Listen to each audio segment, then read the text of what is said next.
Mirundi Junior yambika taata wange omugenzi Tamale Mirundi Senior eyavudde mu bulamu bw'ensi eno ejjekiro mu ddwaliro Ekisubi gye tubadde tumujjanjabira. Olumbe lugenda kubeera kyengera okyamira ku Watoto Church okutandika n'olunaku lwa leero mpaka olwokutaano. Nkulamusizza yonna gy'osinzidde okubeera nga otulaba wano ku Lincoln TV.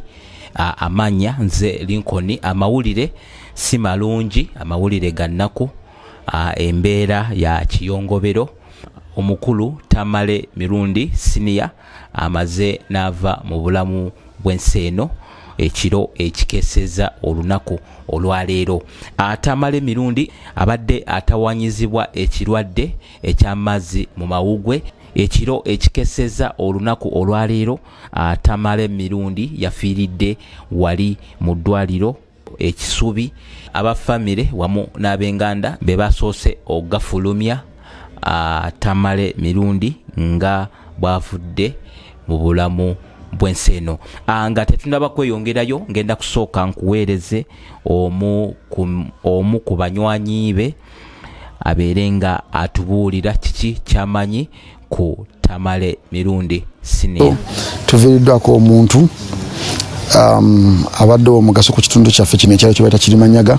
Ekyalo kino kye kimu ku byalo ebikyasinze okubeeramu amazzi, era y'omu ku basajja abalwanyi nnyo okulaba nti nno oluusi tufuna greda okuva mu gavumenti ezituyambako kubanga amazzi emyala tugigaziya. Kali akanaala kaliko olaba y'omu ku basajja bakalwanyisa okuvaawo, naye nga omanyi kalimu abantu ab'amaanyi. So tugera mu misinga ate nga ndi kusaidia mu mawulire y'omu ku basajja abadde bawa baganda baffe emirimu naddala ba blogger nga takalubiriza kumujjako interview, nga teyewulira kumujjako interview as long as okola byayagala. So tufiiriddwa omuntu atali mwangu.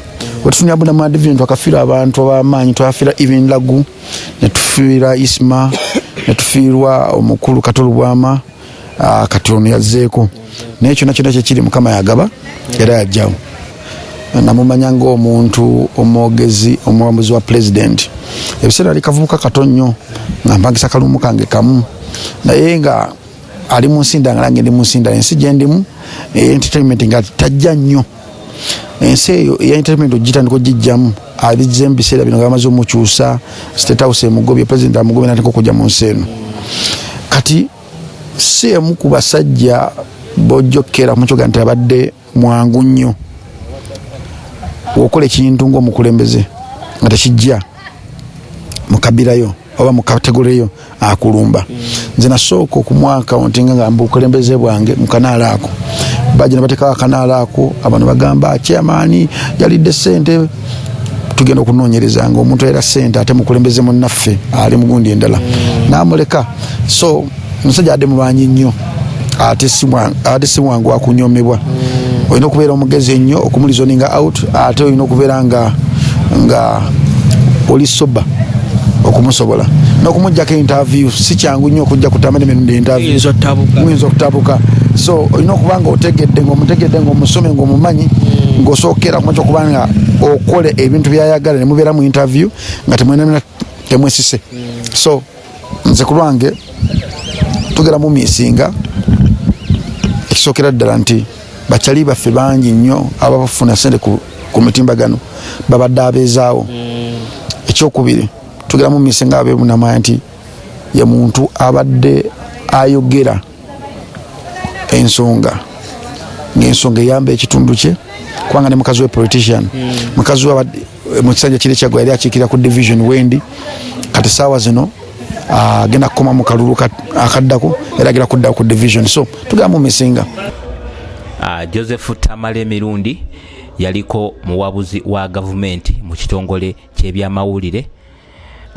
Wafiiridde abadde nga takyakola mu gavumenti, abadde yeekozesa, ate kigambibwa nti yabadde ne factories ezikola emisipi, enkofiira n'ebirala. Abadde musajja w'amaanyi nnyo.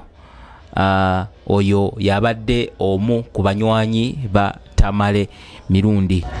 Nga Lincoln TV nsaba osubscribing tubeere nga tutambulira wamu wano ku Lincoln TV.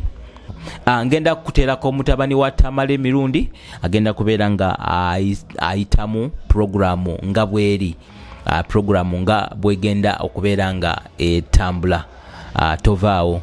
Mirundi Junior ngambika taata wange omugenzi Tamale Mirundi Senior eyavudde mu bulamu bw'ensi eno ejja ekiro mu ddwaliro Ekisubi gye tubadde tumujjanjabira. Olumbe lugenda kubeera Kyengera okyamira ku Watoto Church okutandika n'olunaku lwa leero mpaka olwokutaano tujja kubeera Kyengera awo. Ku Saturday daddi tumutwale mu kyalo era akaye Kalagala ate aziikibwe ku Sunday. Ayagala ebisingawo osobola okuba ku namba 070 96 40 151. Nebaza nnyo abantu mwenna abangumiza mu kiseera kino eky'okusoomoozebwa nga nviiriddwako taata wange. Omwoyo gwe Mukama agulamuze